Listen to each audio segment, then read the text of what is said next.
So I was checking out Galaxy S24 Ultra's video capabilities and I was quite surprised to see the absence of super slow-mo feature on Galaxy S24 Ultra.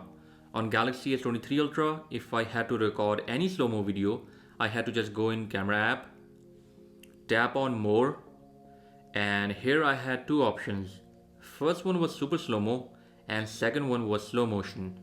With this first option, you can record up to 960 fps and this is perfect to capture some really fast objects. For example, I use it to capture lightning during thunderstorms. It has a handy built-in option that starts to record as soon as some motion is detected within this yellow box. On Galaxy S24 Ultra, when I started searching for this option, it wasn't available. Samsung has now just limited slow motion videos to 1080p at 240 fps and 4K at 120 fps. I don't know why exactly Samsung removed this option, but it is really disappointing to see this.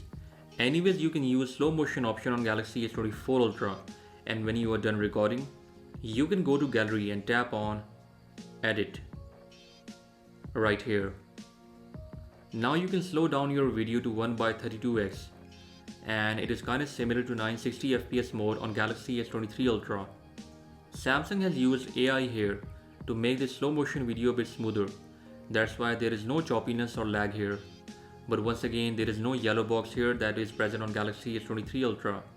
With this yellow box, it really helps a lot to capture fast moving objects because the recording only starts when some sort of motion is detected within this yellow box.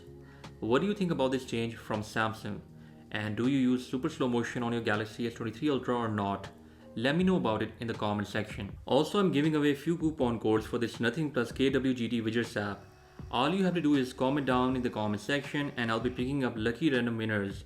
So that was all about for today's episode, and with that being said, I'll catch you guys in the next one. Until then, bye bye.